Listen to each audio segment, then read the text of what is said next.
The metal fell from trembling hands and clattered onto the studio floor.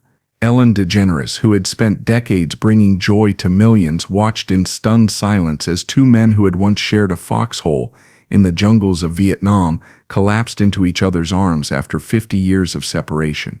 The cameras captured everything, but this moment transcended television.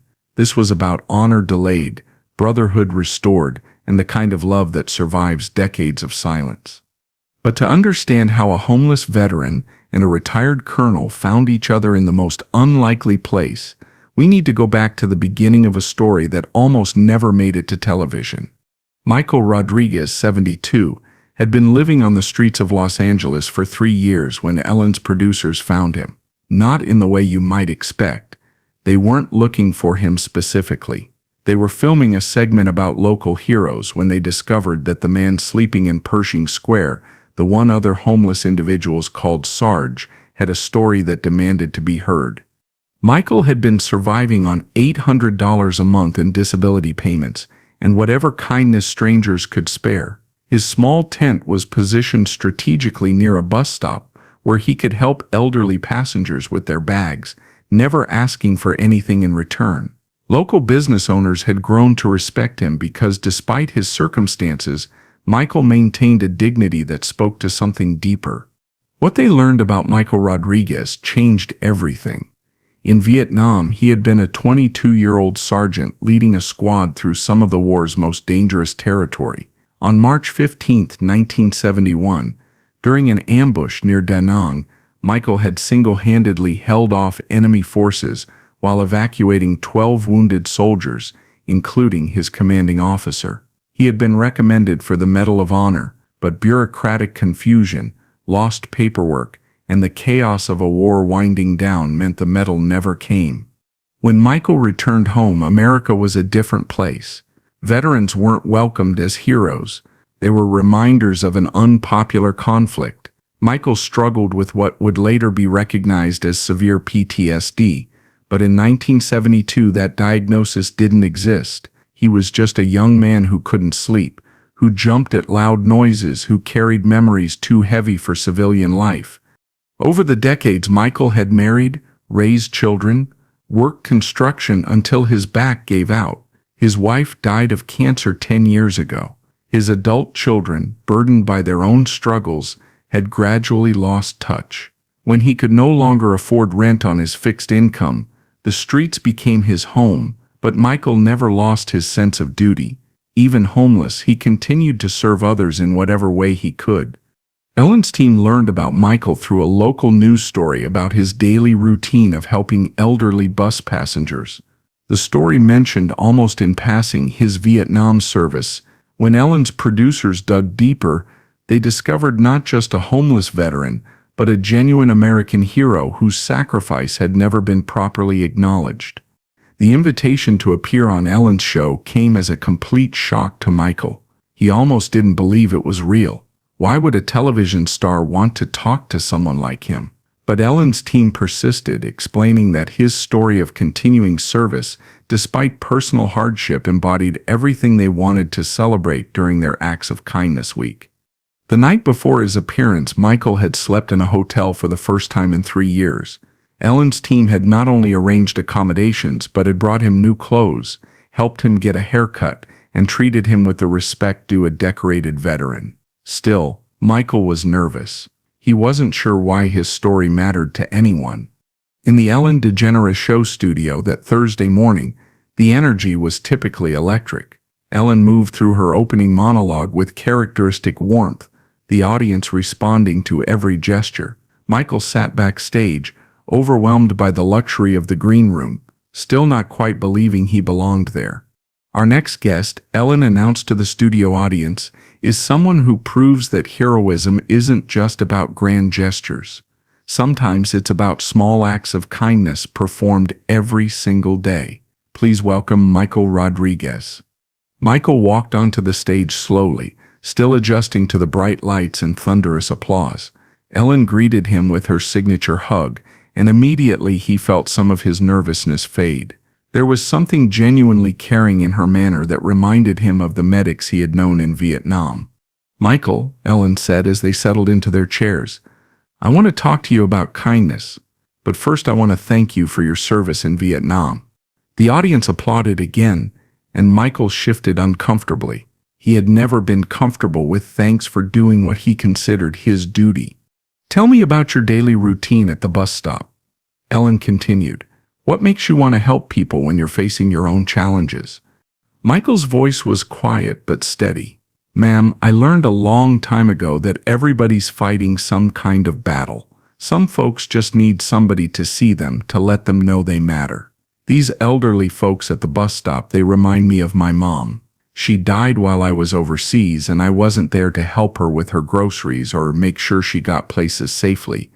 In the audience, a man in his 70s sat in the fourth row, his hands clasped tightly in his lap.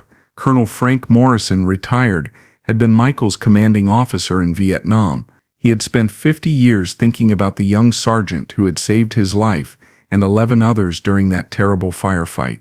When Frank heard Michael's name mentioned on Ellen's show website, he knew he had to be there.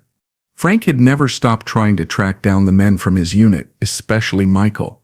He had spent his own money over the decades, hiring private investigators, working with veterans organizations, trying to right a bureaucratic wrong that had haunted him for 5 decades.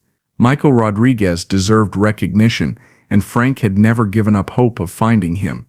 Can you tell us about Vietnam? Ellen asked gently. I know that's not easy to talk about. Michael took a deep breath. Vietnam was a long time ago, Miss Ellen. We were just kids trying to do our jobs and get home. I had good men in my unit. We looked out for each other because that's what you do. When the shooting started, you don't think about being brave. You just do what needs doing. Behind the scenes, Ellen made a decision that would change everything. Michael, Ellen said, leaning forward, what you did over there, saving 12 men, including your commanding officer, that wasn't just doing your job. That was heroism. Michael looked surprised. How do you know about that? Because, Ellen said, standing up, we did some research. And it turns out someone has been looking for you for 50 years. The confusion on Michael's face was evident as Ellen gestured toward the audience. Michael Rodriguez, I'd like you to meet someone. That's when Frank Morrison stood up from his seat in the fourth row. The moment Michael saw him, recognition flooded his weathered face. 50 years melted away in an instant. The gray-haired civilian became the young lieutenant he had carried to safety through enemy fire. Lieutenant Morrison, Michael whispered, his voice barely audible. Frank was already walking toward the stage, tears streaming down his face. It's Colonel Morrison now, Sergeant, but you saved my life, so you can call me Frank.